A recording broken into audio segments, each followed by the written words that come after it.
Smart tutorials. Make a skeleton. Materials: straight pins, felt in 3 colors, black, ivory, and pink, plus 1 thicker black sheet, needle and embroidery thread in black, white, and pink, scissors, earring posts, and backs. If you don't like to sew, you can use craft glue instead. Download the pattern at the link on this slide or in the description box below. Use the pattern sheets to cut out the felt pieces.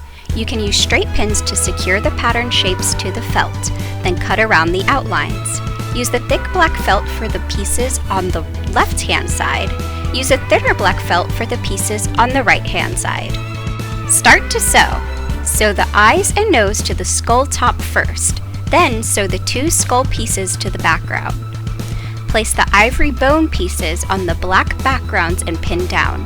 It will be like a puzzle to fit the bones to the correct backgrounds.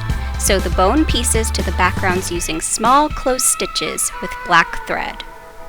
Be sure to have right and left versions of the arm and leg bones. Sew on the details. Sew the flower to the hat. Sew the strap to the back of the skull piece. Then sew the hat to the front. Finally, sew the heart to the ribs. Like this! Connect the bones.